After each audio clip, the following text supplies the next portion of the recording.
할렐루야. 살롱으로 인사를 드리면서 오늘도 새벽 기도 시간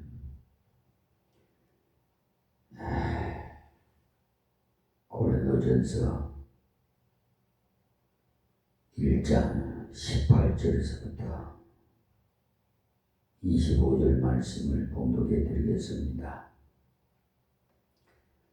십자가의 도가 멸망하는 자들에게는 미련한 것이요 구원을 얻는 우리에게는 하나님의 능력이라.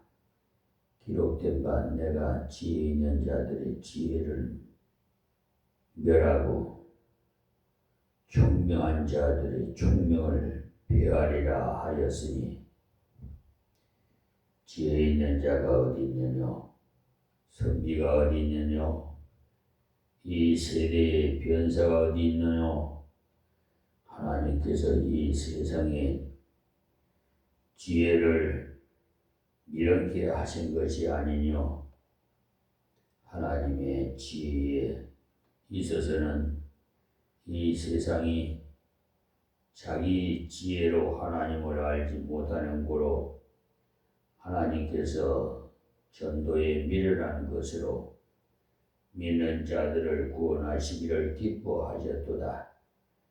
유대인은 표적을 구하고 헬라인은 지혜를 찾으나 우리는 십자가에 못 박힌 그리스도를 전하니 유대인에게는 꺼리끼는 것이요 이방인에게는 미련한 것이로되 오직 부르심을 입은 자들에게는 유대인이나 헬라인이나 그리스도는 하나님의 능력이요 하나님의 지혜니라. 하나님의 미련한 것이 사람보다 지혜 있고 하나님의 약한 것이 사람보다 강하니라. 아멘.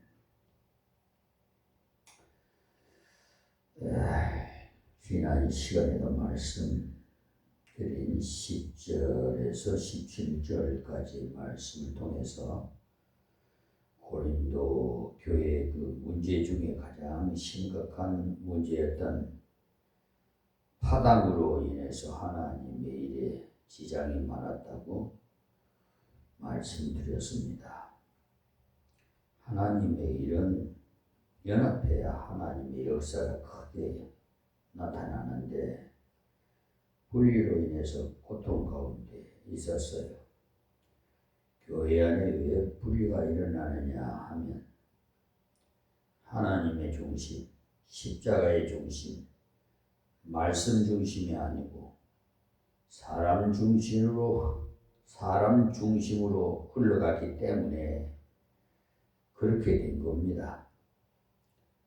바울이니 게바니 아볼로니 사람을 얻고 무엇을 하려고 하니까 하나님께 영광을 돌리지 못하고 오히려 하나님의 영광을 가려오는 자리로 나갔던 것입니다.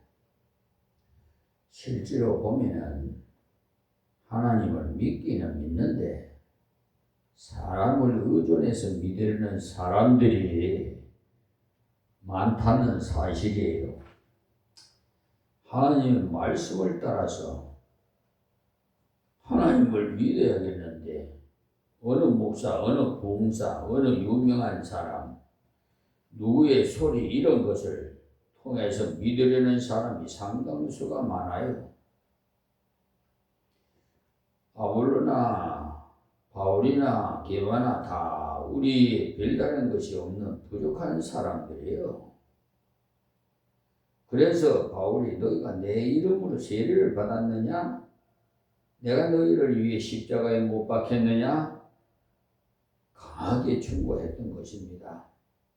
그리고 그리스도께서 자기를 보내심을 형식적인 세례나 주려 하심이 아니고 복음을 전하라고 보냈다고 했어요.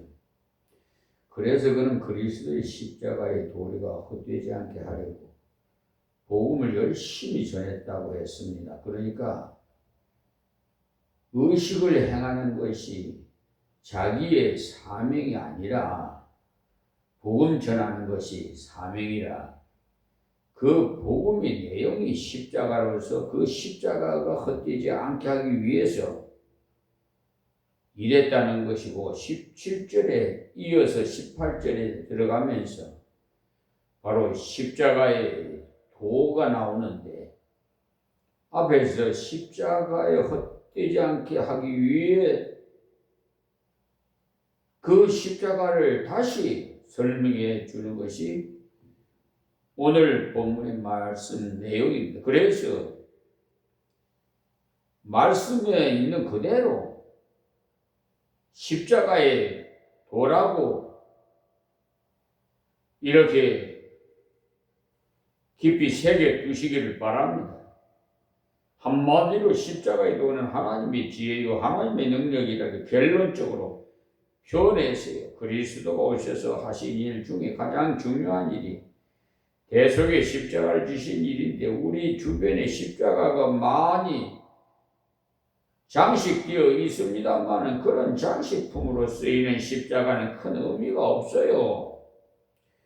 우리는 십자가라 하면은 친근미를 느끼게 되지요. 교회 종탑에도 십자가, 강대상에도 십자가, 강대상 위에 있는 종에게 종치는 종에도 십자가, 여러 곳에 장식하는데 그 당시 사람들은 십자가라고 하면은 치를 떨었습니다. 지금 우리 주변에도 적십자 운동이니 청십자 운동이니 십자가를 내세워서 좋은 일을 많이 합니다만, 그 당시 사람들은 십자가라는 말만 들어도 아주 그냥 치가 떨었어요. 왜 그런 줄 압니까? 당시에는 보통 죄인은 십자가에 못 박히지 않습니다. 파렴치 범이나 국가범을 주로 십자가에 못 박아요. 그러니까 도저히 인간 속에 들지 못하는 사람을 죽일 때 십자가에 못 박아 죽여요. 그래서 아무리 큰 죄를 지어도 로마 시민권을 가진 사람은 십자가에 죽이지 않아요. 식민지 민족만 십자가에 못 박아 죽이지. 그러니까 예수님께서는 십자가에 못 박으신 지 6시간 만에 돌아가셨지만은, 운명하셨지만은, 보통 사람들은 거의 3일씩 생명이 들어 있습니다. 십자가에 못 박히면 몇 시간이 못 돼서 혼수 상태에 빠졌으나 피가 계속 흐르고 참으로 처참하게 이를 데 없어요. 그래서 그 당시 사람들은 십자가 말만 들어도 깜짝깜짝 놀래요. 그런데 우리에겐 큰 소망이 되었다는 사실, 그러니까 십자가는 희생을 통해서 여신 하나님의 길인 것입니다. 그래서 십자가를 믿는다는 것은 바로 대속의 존재를 믿는 것이죠. 은혜. 예수님은 순교자의 길을 간 것이 아닙니다. 예수님은 바로 대속의 제물로 가신 것이죠. 예수님은 민중운동을 하다가 가신 분이 아닙니다. 예수님이 자신 지신 십자가는 하나님의 능력이요 하나님의 지혜로서 죄를 해결하는 하나님의 아름다운 그런 방법인 것입니다. 자, 18절 본문 말씀 보겠습니다. 십자가의 도가 멸망하는 자들에게는 미련한 것이요. 그러니까 하나님의 구원의 약속을 안 믿는 사람에게는 십자가를 믿어야 구원받는다는 것이 어리석어 보인다는 거죠. 우리 주변에 그래요. 그런 사람도 있잖아요. 예수님이 우리 죄를 대신 담당하시려고 십자가에 죽으셨으나 그 예수님을 믿기만 하면 구원받는다고 하는 하나님 말씀을 들을 때 그야말로 웃기는 말로 들려진다는 거죠. 때문에 유혹이 돼가지고 조금 철학적으로 전할 방법이 없을까 조금 이론적으로 전할 방법이 없을까? 그 사람들이 납득하도록 전할 방법이 없을까? 하는 인간적인 생각이 나도 모르는 사이에 들 수가 있어요. 특히 지성인들에게는 예수의 속죄의 십자가를 믿으라고 하자니까 너무나 단순한 것 같아가지고 마음속으로 이론적으로 전할 방법이 없을까 하는 생각을 할지도 모르겠어요. 그러나 바울이 그런 식으로 전도했다가 실패했잖아요. 그래서 성경대로 예수님께서 온 세상 사람들의 죄를 담당하여 십자가에 죽으셨다. 이 사실을 그대로 그냥 증거하는 것이 하나님의 방법이라는 것을 깨달은 겁니다. 멸망하는 자들에게는 미련한 것이요, 예수님의 십자가가 택함받지 못한 사람들에게는 그야말로 미련하게 보인다는 것. 사도행전 13장 48절에도 보시면 이방인들이 듣고 기뻐하여 하나님 말씀을 찬송하며 영생을 주시기로 작정된 자는 다 믿더라고 기록되어 있습니다. 바울이 예수님이 십자가의 도를 전했는데 그 증거를 들은 사람 중에 예수님을 구주로 영접한 사람은 하나님께서 영생 주시기로 작정한 자라는 겁니다. 앞에 37절부터 보시면 하나님의 살리신 이는 썩음을 당하지 아니하였나니 그러므로 형제들아 너희가 알 것은 이 사람을 힘입어 이 사람이 누구예요? 예수님을 말씀하는 겁니다.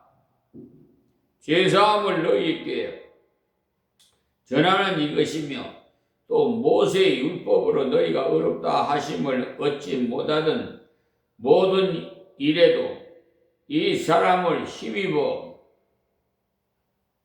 믿는 자마다 어렵다 하심을 얻는 이것이라. 그러니까 순전히 예수님이 십자가를 믿음으로만 어렵다함을 얻는다는 겁니다.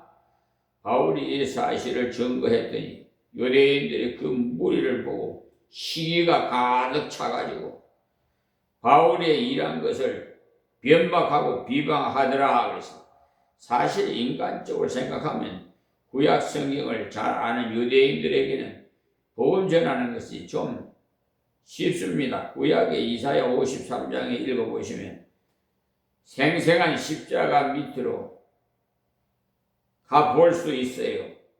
예수님이 십자가를 그림 그리듯이 설명해 놓았기 때문에. 그래서 성경을 잘 아는 유대인들에게는 접촉점이 있어서 말하기가 쉬운데 전했더니 안 믿었어요. 그래서 그 길로 이방인들에게 가서 하나님의 복음을 전했더니 그들의 하나님 말씀을 듣고는 하나님이 예수님이 십자가를 믿음으로 구원받으러 하셨구나. 하나님 말씀을 찬송하면서 믿었다는 겁니다. 그러나 하나님께서 영생 주시기로 작정된 자만 믿었어요. 그러니까 하나님께서 그 마음을 열어 믿도록 해 주신 그 사람은 다 믿었습니다. 내가 예수 믿고 싶다고 그래 되는 것이 아닙니다. 내 의지대로 내 마음대로 뭐 예수 믿고 싶어서 믿어지고 안 믿고 싶어서 안 믿어지고 뭐 그거 아니에요. 하나님께서 이미 택한 백성에게 믿음을 주신 거예요. 마음을 열어서. 택함 받은 백성인지 어떻게 압니까? 라고 하지만 예수의 소식을 들었을 때, 십자가의 소식을 들었을 때 예수께서 나를 위해 죽으셨구나. 믿어지는 그 자체가 하나님의 택함 받은 증거가 되겠습니다. 다른 아무 증거가 없더라도 예수님 십자가가 나를 위한 것임이 믿어진다면 하나님의 택함받은 증거인 겁니다. 십자가의 소식을 들었을 때 미련하게 들리지 않고 믿어졌다면 하나님 백성인 증거입니다. 그러나 믿어지지 않는 사람이니까 십자가의 실패 같아 보이는 것이죠. 왜냐하면 가장 악한 죄인이 죽는 방법은 예수님이 죽었으니까 말입니다. 그래서 십자가 밑에 있었던 악한 자들이 예수님을 향해서 내가 십자가에서 내려오라, 그리하면 우리가 믿겠다고 한 것은 그들에게는 그것이 지혜로운 것이기 때문에 그랬어요. 십자가에서 내려오면 못박이에서 죽을 지경인데 내려오니 대단한 사람이라는 것을 알겠죠. 그러나 그렇게 하는 것이 대단합니까? 아프면서도 하나님 말씀을 순종하는 것이 대단합니까? 얼마든지 내려올 수도 있는 권능이 있으니까 하나님 말씀 순종하기 위해서 아픔을 참고 순종하는 그것이 참으로 하나님의 권능인 것입니다. 그 때문에 무엇을 해결받았기 때문에 믿는 그 사람이 대단한 것이 아닙니다. 가정 문제, 생활 문제가 해결되지 않았지만 나는 주님을 믿으리라. 그것이 참 믿음이 내 뜻대로 되어지니까 믿는다면 그것은 참 믿음이 아니에요. 여러분이 예수님이 십자가 지신 도를 들었을 때 믿어졌습니까? 여러분은 분명한 하나님의 백성이, 그러나 멸망하는 자들이 들었을 때는 미련하게 들릴 뿐 아니라 악하게 들려요. 그래서 하나님께서 십자가를 통해 구원하시는 것은 하나님의 능력이요, 하나님다운 해결법이에요. 뒤에 나옵니다만 십자가의 도는 하나님의 지혜요 능력이라고 말씀이 나옵니다. 십자가는 하나님의 사랑과 공의의 그 만남점이 되겠어요. 그러니까 하나님은 사랑의 하나님이지만 공의의 하나님이라는 것을 여러분 잊지 마세요. 무조건 하나님은 당신을 사랑합니다, 이렇게 플래카드를 내거는데 그것은 옳은 것이 아니에요. 편파적인 하나님이 당신을 사랑합니다 라고 게 아니라 하나님은 사랑의 하나님이요 공의의 하나님이십니다 이렇게 써야 옳지 않아요? 옛날에 그리스도의 도시국가인 폴리스의 어떤 임금이 백성들이 너무나도 부패했기 때문에, 특히 간음죄를 너무 많이 짓기 때문에 그것을 근절하기 위해서 법령을 내렸어요. 그대로 두었다가는 나라가 망했기에 강한 법령을 내리는데, 법령이 공포되는 시간부터 간음죄를 범하는 사람은 누구를 막론하고 두 눈을 뽑아버리겠다. 눈으로 악한 것을 보고 죄를 지으니까 두 눈을 뽑아버릴 테니까 알아서들 하기를 이라고 했는데, 그런데 다음날 제일 먼저 잡혀온 사람이 누구냐 하면 바로 황태자였어요. 그때는 직접 민주제도이다 보니까 콜로세움 같은 원형극장에다가 온 국민을 모아놓고 재판을 했는데, 형리가 임금님의 아들이 간음하다 잡혀왔습니다. 당신의 법령으로 반드시 두 눈을 뽑아야 하는데 어떻게 하시겠습니까? 라고 물으니까 임금이 가서 뽑아라! 엄히 말했어요.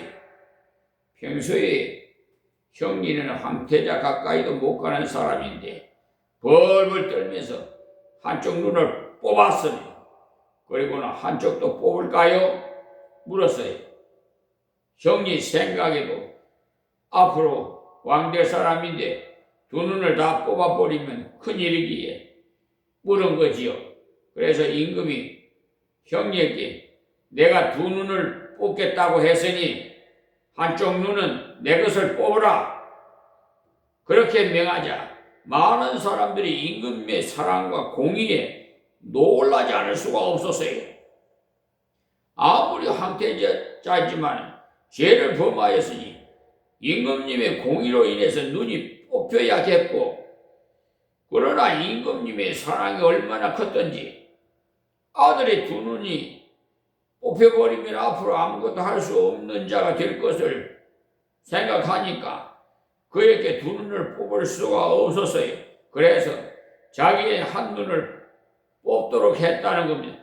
그래서 공의도 세우고 사랑도 실천했던 겁니다. 요즘 그렇습니까, 여러분?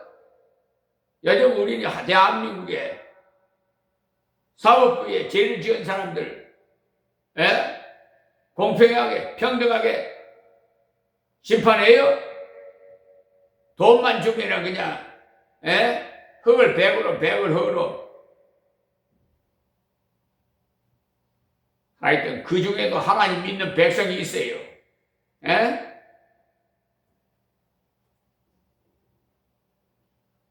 아주 악한 자들이 지금 사법부에 법관이라고 그 자리에서 있어요. 국민의 헬세를 받아 먹으면서 그것도 부족한지 리베이트 같은 뒷거래로 그런 양심이 있는 법관이 피해를 보고 선량한 국민이 피해를 보지. 이번에 그냥 싹 그냥 다 척결해서 새로운 인물들로 아주 청렴결백한 법관들로 다 교체를 해야 돼요. 지금 그냥 놔뒀다가는 다 오염이 돼요. 번번이 말이야. 국회에서는 청문회에서 마용주 대법관 청문회할 때 아주 청렴결백하게 잘할 것 같더만 대법원에만 들어가면 오염이 되는지 아이 글쎄 아이고 아주 어이가 없어서 말을 못하겠어요.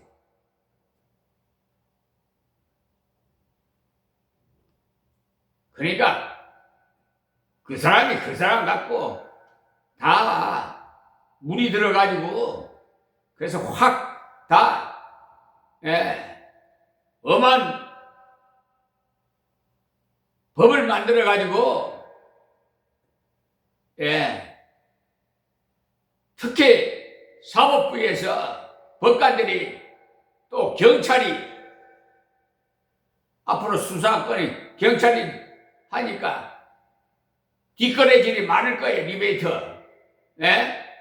예전에도 그랬는데. 그러니까 완전히 발각되면은 그냥 여지없이 척결하고 박탈시켜버려야 돼요.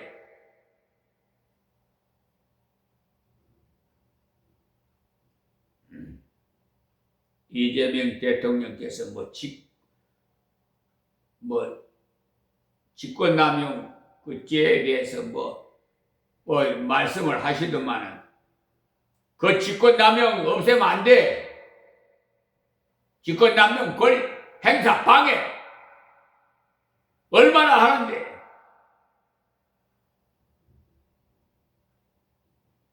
하나님의 여시 십자가의 길은 하나님의 공의와 사랑을 함께 만족시킨 구원의 길인 겁니다. 그렇기 때문에 하나님은 사랑의 하나님이시오 공의의 하나님이라고 현수막을 내거세요.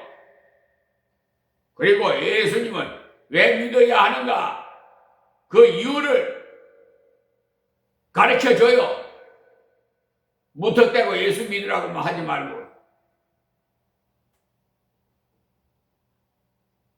하나님의 아들이라도 죄인이 죄를 대신 졌으니 세상에서는 가장 큰 죄인 취급을 받게 하신 거죠.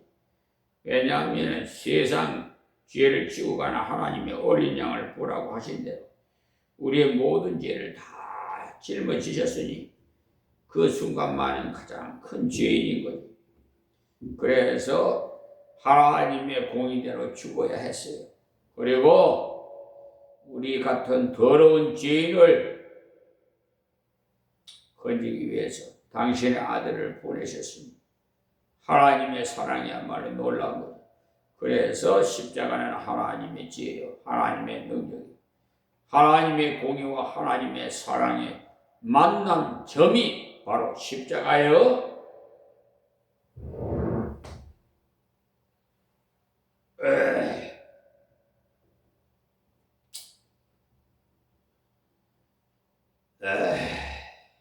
지혜 가면 사방이라는 성경 진리는 철저합니다. 아무도 벗어날 수 없어요. 그런데 예수 말씀하시는 나는 나를 믿는 자는 죽어도 살릴 거라고 했어요.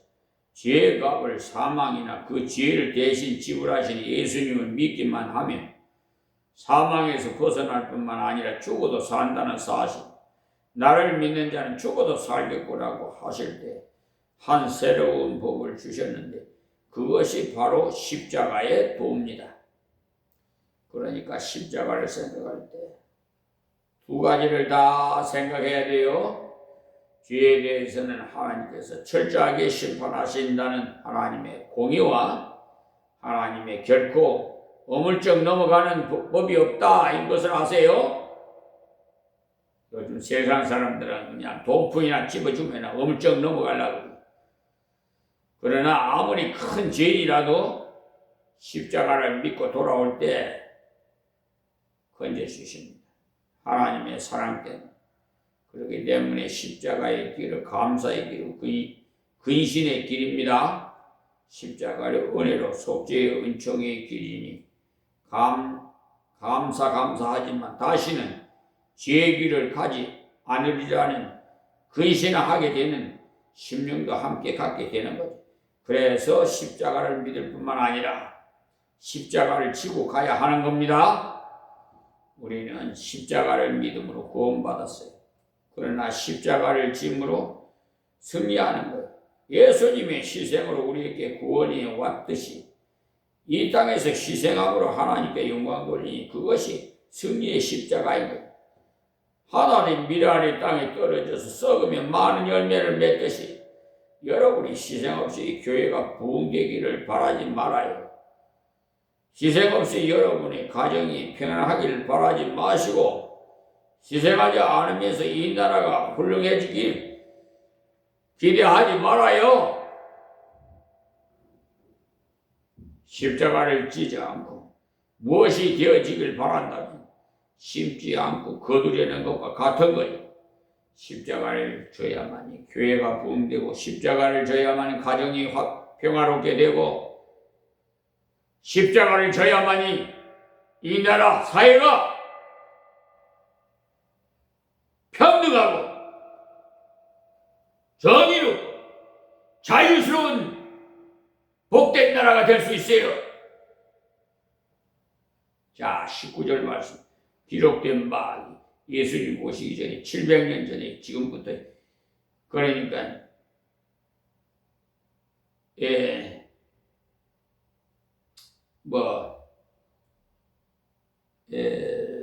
2000 그러니까 725년 전에 내가 이사야서 예언하시기를 내가 지혜 있는 사람들이 지혜를 멸하고 총명한 자들이 총명을 폐하리라 하셨으니 그는 무슨 말씀이냐면 자기 머리를 납득해 돼야만 믿겠다는 사람은 그런 말 하는 사람 하나님을 믿는 것이 아니라 자기 머리 믿는 거예요. 제 아무리 총명한 자라도 하나님 말씀이라면 그대로 받아들이는 것이 지혜이지. 따져보니까 내 마음에 안 든다. 따져보니까 내 마음에 든다. 해서 믿겠다면 하나도 믿을 수 없을 겁니다. 이사야가 벌써 이렇게 2-3천 년 전에 예언했어요. 이 말씀은 지금도 해당되고 있어요. 20절 말씀. 지혜 있는 자가 어디 있느냐? 선비가 어디 있느냐? 이 세대의 변사가 어디 있느냐? 하나님께서 이 세상에 지혜를 미련케 하신 것이 아니뇨. 그래서 무슨 말씀이냐면 정말로 지혜 있는 사람이 어디 있느냐는 겁니다.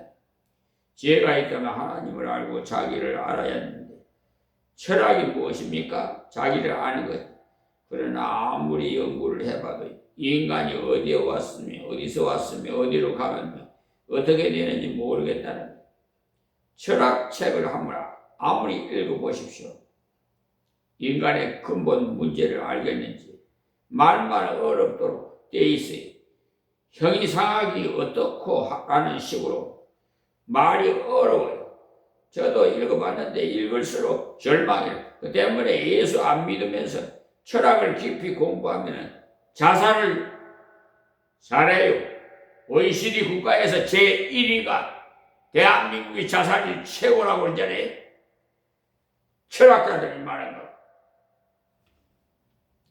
예수 믿는 사람은, 십자가의 도를 믿는 사람은 자살하면 지옥으로 가요. 그 정도는 알고 계세요. 그런데 말이야, 뭐 유명한 연예인들, 인사들, 세상에서 지멋대로 살다가 자살해놓고는 거기다가 십자가 위패를 세워놨는데 참 가관이 아니야. 그런 데 가서는 집례도 하지 말아야 돼, 목사가.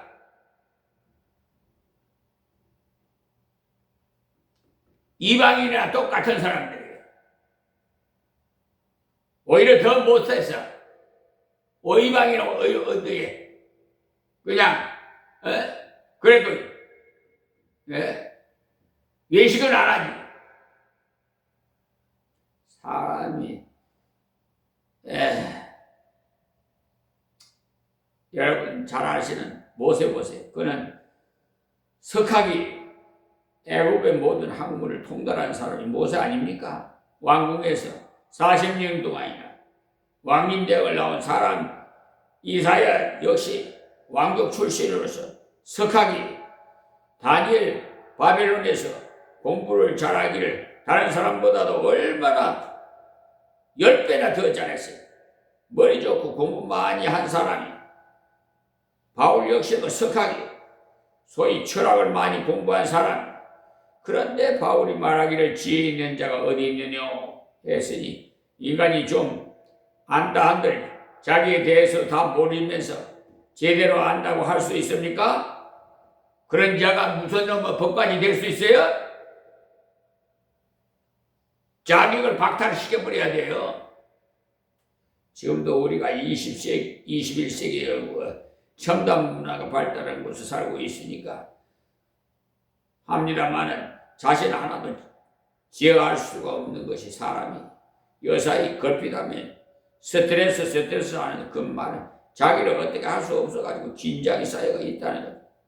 아이들도 보면은 무엇이 안 되면 핑계는 다 스트레스 때문에. 성을 팍팍 내고는 스트레스 때문이라. 스트레스가 꽉 차서 그렇다는데 왜 스트레스를 그렇게 많은지 몰라요. 저 역시도 스트레스 많이 쌓여요. 이 빛과 소금의 역할을 감당하려니까. 그냥 속에서 불통이 터지고 그냥 우라통이 터져서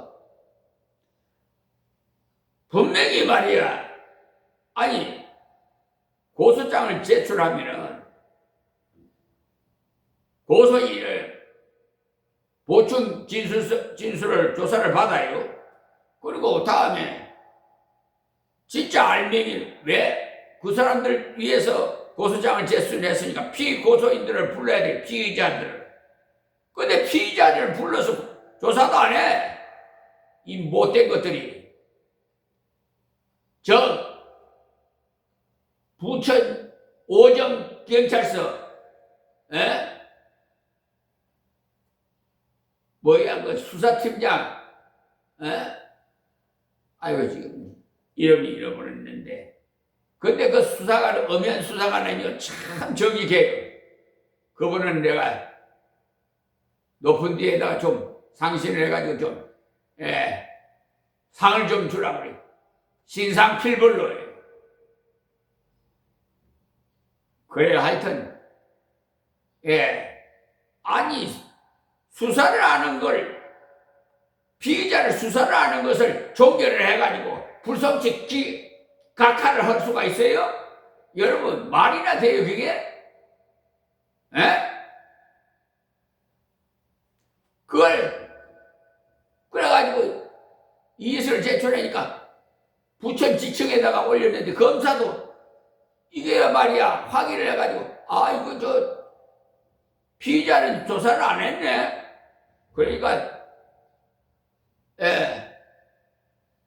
보강 수사 내리시오. 직원 보고 그래야 될 건데 그냥 자기도 그냥 에라이 못된 검사.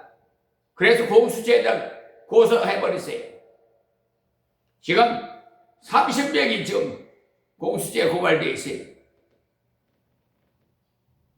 그 정도로 법관들이 잘못하면 그냥 여지 없어요. 이제 검사 이제 간판을 내리지 때가 이제 가까워요. 그런 검사들은 다 척결해버리고 정말 청렴결백한 새 사람으로 새 포도주는 새 부대에 넣어야 돼.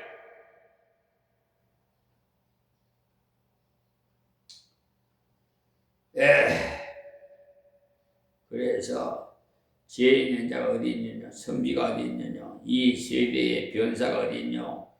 깨달은 것을 잘 가르치는 사람이 선비고 그것을 잘 표현하는 사람이 변사고, 그러니까 단계적 표현이라. 지혜가 어디 있느냐, 배운 지혜를 잘 쓰라는 그 사람이 어디 있느냐, 배운 것을 잘 표현하는 변사가 어디 있느냐 한 까닭은 옳게 깨닫는 것도 하나님 은혜 안 주시면 안 되고, 배운 것을 잘 써먹을 수 있는 재주도 하나님께서 은혜를 안 주시면 안 된다는 것.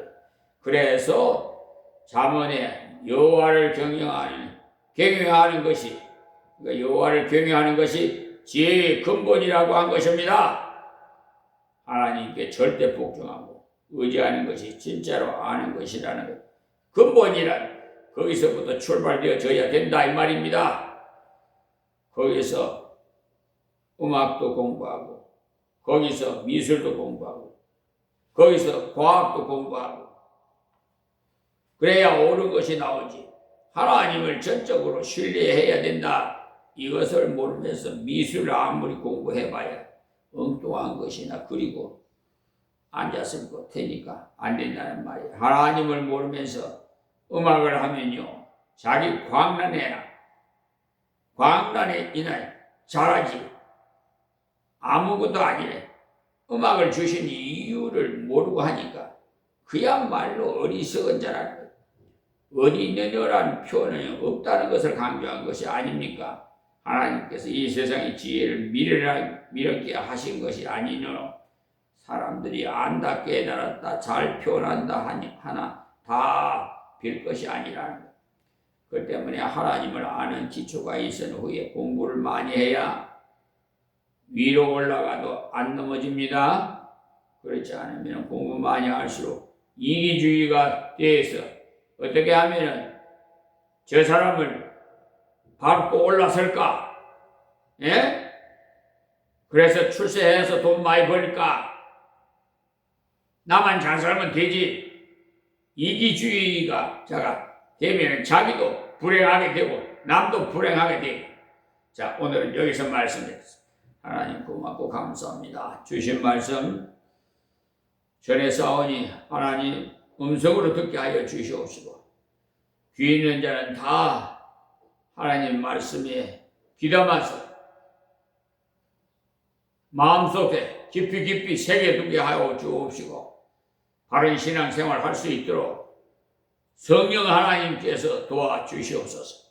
또 이방인들도 구원해 주시옵시고, 우리 이제 굴욕적인 외교는 이제 그만. 우리 자주국방 합시다. 핵무기도 만들어서 자주국방 해야지. 이건 이런 식으로 나가면은 우리나라가 빛을 못 봐요. 하나님께서 도와주실 줄 믿습니다. 우리 이재명 대통령을 세운 것도 다 뜻이 있어 세웠어요. 그러니까 지금 저 미국 트럼프 대통령 하는 거 보세요. 관세니 심지어 경계선을 우리를 제껴놓고 일본, 필리핀 처리해가지고 자기들 방위 선을 꺼놨더라고요. 예? 우리 남한을 완전히 제껴놨어요. 예? 그래서 민간 국가라고 만들어놨잖아요. 민간. 동맹국가가 민간 국가가 되어버렸어. 그러니까 옛날에 어느 분이 그래서 미국을 믿지 말고 하나님을 믿으라고. 그 말이 진리야. 트럼프도 사람이야. 그 사람 보고 그 나라 믿지 말아요. 하나님을 믿어야 돼. 하나님 역사하셔서 이 나라가 자주국방 일으켜서 세계를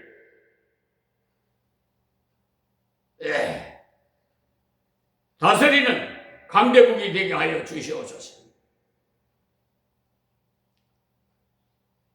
남북 평화 통일도 이루어지게 하여 주셔서 저 만주벌판도 중국으로부터 다시 회수받게 하여 주시옵시고 대마도도 다시 우리 땅을 다시 찾게 하여 주시고 저 일본 독도도 자기 땅이라고 우게 되고 있습니다.